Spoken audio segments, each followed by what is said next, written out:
السلام علیکم ورحمۃ اللہ وبرکاتہ۔ اعوذ باللہ من الشیطان الرجیم، بسم اللہ الرحمن الرحیم۔ رب اشرح لي صدری ویسر لي امری واحلل عقدۃ من لسانی یفقهوا قولی وقل جاء الحق وزهق الباطل ان الباطل كان زهوقا۔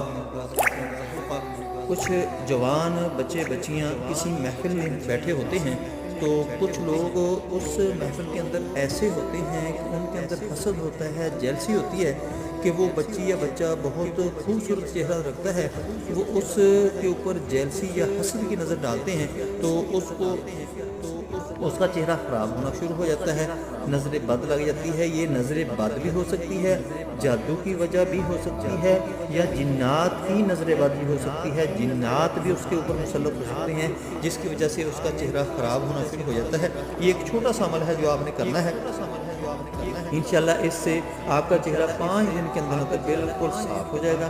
آپ نے کیا کرنا ہے